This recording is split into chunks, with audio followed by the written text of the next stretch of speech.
1个月听懂美国人。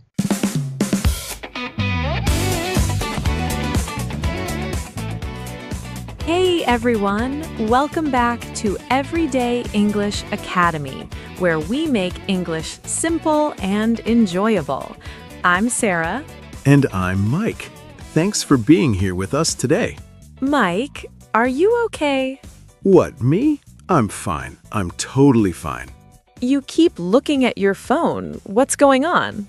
Nothing. I'm just checking something. Checking what? My bank account? Why? What did you do? Okay. I might have bought something online last night. Something you needed? Well, not exactly. Mike, what was it? It was a really nice coffee machine. A very nice coffee machine. How nice are we talking? Like, really nice. The kind that makes coffee like a professional cafe. But you already have a coffee machine. I know, but this one has so many buttons, Sarah, so many buttons. And it looked so beautiful in the pictures. Oh, Mike, you made an impulse buy. I did. I definitely did. And now I'm sitting here thinking, why did I do that? An impulse buy is when you buy something suddenly, without planning. You just see it, and you want it, and you buy it. Yes, that's exactly what happened. I was just looking at my phone before bed, and suddenly, there it was, this perfect, shiny coffee machine. And you couldn't resist. I could not resist. My finger just clicked the button. The Buy Now button is dangerous. It really is. It's too easy. One click and boom, your money is gone. See, this is why we are so different, Mike. What do you mean? I would never do that. I think about every purchase like 10 times. 10 times? Really? Yes. If I see something I want, I don't buy it immediately. I wait, I think about it. I ask myself, do I really need this? Will I use it? Is it worth it? Okay, that sounds responsible, but also exhausting. Maybe, but at least I don't wake up regretting my decisions. Okay, that's fair. So you're a saver and I'm a spender. Exactly. And actually, that's what we're going to talk about today. Oh, perfect timing. Saving money versus spending money. Yes, this is something everyone thinks about. How do we manage our money? When should we save? When is it okay to spend? And honestly, this is a topic that uses a lot of everyday English. Words and phrases you'll hear all the time in real conversations. So, while we talk about our money habits, you'll also learn some really useful vocabulary. And maybe I'll learn to stop buying coffee machines I don't need. We'll see about that. Okay, so let's start with a question for everyone listening. Are you more like me or more like Mike? Are you a saver or a spender? Think about it for a second. When you have extra money, what do? Do you put it in the bank? Or do you immediately think, ooh, what can I buy? If you save it, you're probably like me. If you spend it, you're probably like Mike.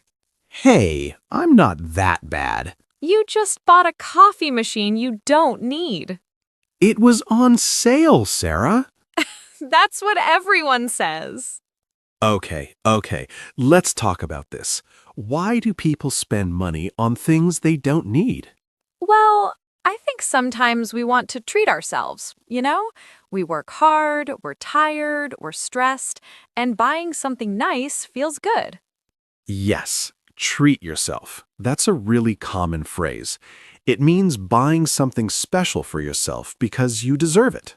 Like, I had a really hard week at work, so I treated myself to a nice dinner. Or, it's my birthday, so I'm going to treat myself to new shoes. Exactly. Treating yourself is not bad. It's actually healthy sometimes.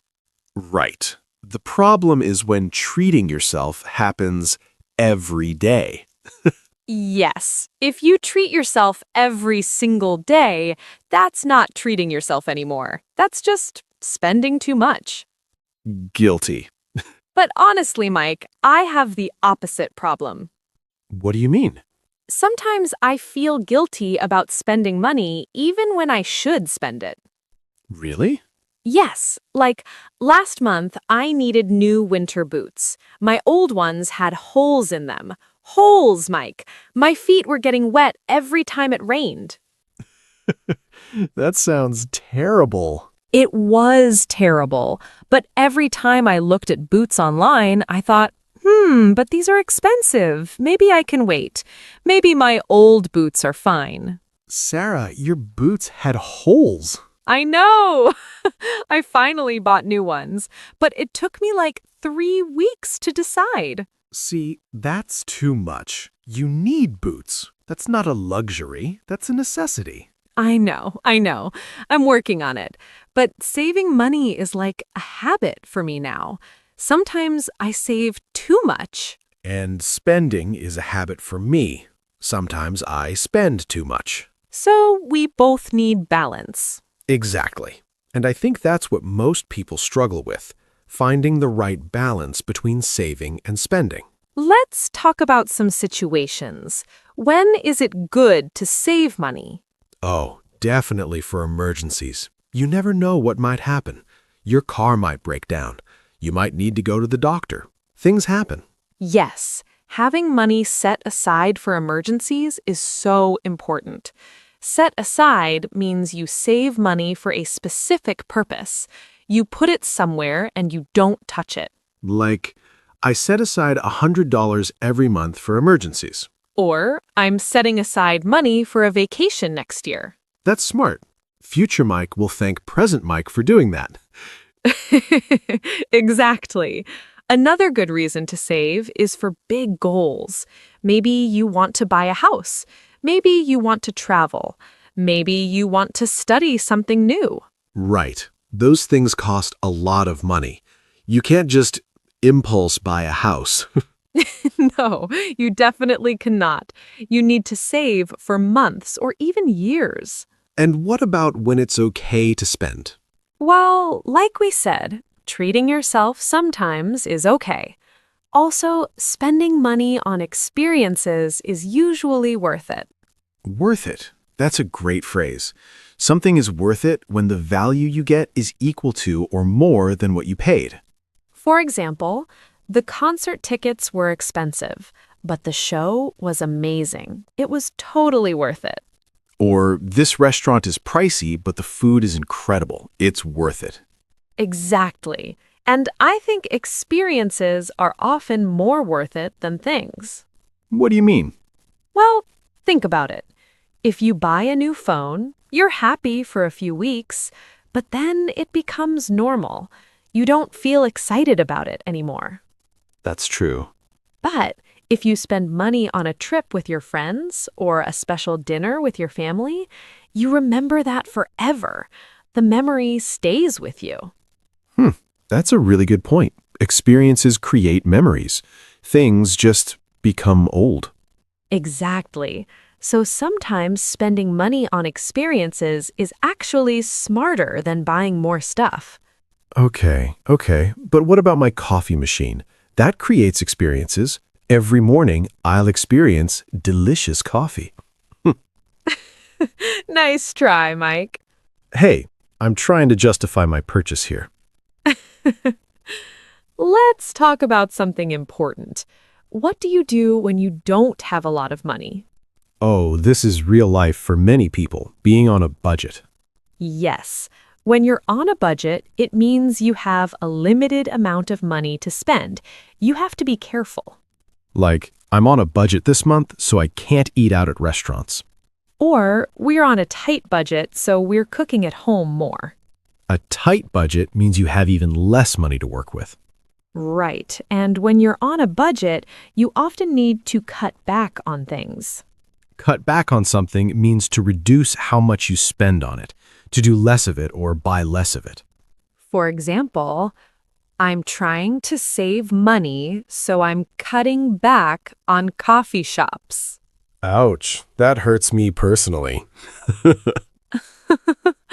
Or we cut back on eating out, and now we save $200 a month. That's actually a lot. It is. Small changes add up. If you cut back on little things, you can save a lot over time. So, what are some things people usually cut back on when they want to save money? Coffee shops, like you mentioned, eating out, subscription services you don't really use. Oh, subscriptions. I have like 5 different streaming services. I should probably cut back on those. Do you watch all of them? Honestly, no. I mostly just watch one, but I keep forgetting to cancel the others. See, that's money you could set aside instead. You're right. Okay, I'm going to do it. I'm going to cancel at least 2 of them. Good. I'm proud of you. Okay, here's an interesting question for everyone listening. What's your biggest spending weakness? Oh, that's a good one. For me, it's definitely online shopping. When I'm bored or tired, I just scroll and look at things, and sometimes I buy things I don't need. The late night shopping trap. Yes, everything looks so good at midnight. And then in the morning, I think, why did I buy that? For me, my weakness is probably books. I buy so many books. Books? That doesn't sound bad. It is bad, Mike. I have like 50 books I haven't read yet. But every time I go to a bookstore, I buy more. Oh, okay, that's a lot. I know. I tell myself I'll read all of these someday, but someday never comes because I keep buying more. So even savers have weaknesses. We do. Nobody is perfect. Tell us in the comments, everyone. What's your spending weakness? Coffee? Clothes? Video games? Food delivery? We want to know. And don't worry, we won't judge you.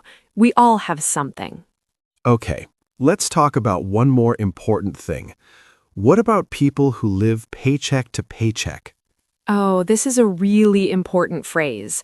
Living paycheck to paycheck means you spend all your money before your next paycheck arrives. You don't have extra money to save. So you get paid, you pay your bills, you buy food, and the money is gone. Exactly. And then you wait for the next paycheck. There's no extra money in between.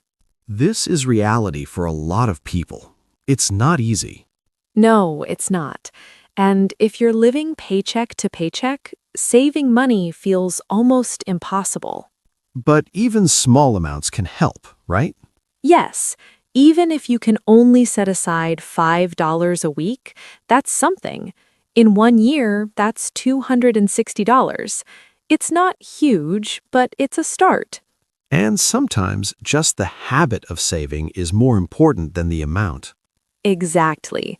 Once you build the habit, you can slowly increase the amount when your situation gets better. So don't feel bad if you can only save a little. A little is better than nothing. Much better. Okay, Sarah, final question. Should people splurge sometimes, or should they always save? Ooh, splurge. That's a fun word. Splurge means to spend more money than usual on something special. Like, I don't usually buy expensive clothes, but I splurged on a really nice jacket. Or we splurged on a fancy hotel for our anniversary. So, is splurging okay? I think yes, sometimes. Life is short, Mike. If you always save and never enjoy your money, what's the point? That's surprisingly wise coming from someone who took 3 weeks to buy boots.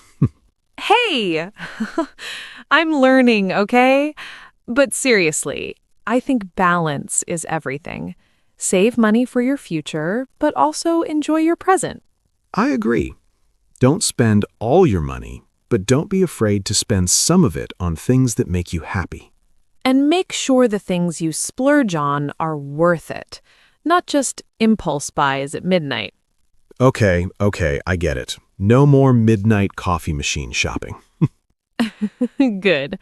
So let's quickly go over what we talked about today. We talked about savers versus spenders. Sarah is a saver. I'm a spender. We learned about impulse buying, buying things suddenly without planning. We talked about treating yourself, buying something nice because you deserve it. We learned set aside, saving money for something specific. And being on a budget, having limited money to spend. We also talked about cutting back on things, reducing what you spend. Living paycheck to paycheck, spending everything before your next payment. And finally, splurging, spending more than usual on something special. That's a lot of useful vocabulary. It is, and now you can use all of these phrases when you talk about money in English. So, everyone, one final question. Are you a saver or a spender? Tell us in the comments. And what's one thing you want to save money for? A trip, a new phone, a coffee machine like Mike? Hey, it's a nice coffee machine. We really want to hear from you. All right, everyone. Thanks so much for listening to us today. If you enjoyed this episode, please subscribe to Everyday English Academy and give us a like. It really helps us a lot. And share this with a friend who's learning English. Learning together is always more fun. Take care of yourselves and take care of your money. See you in the next episode. Bye, everyone. Bye.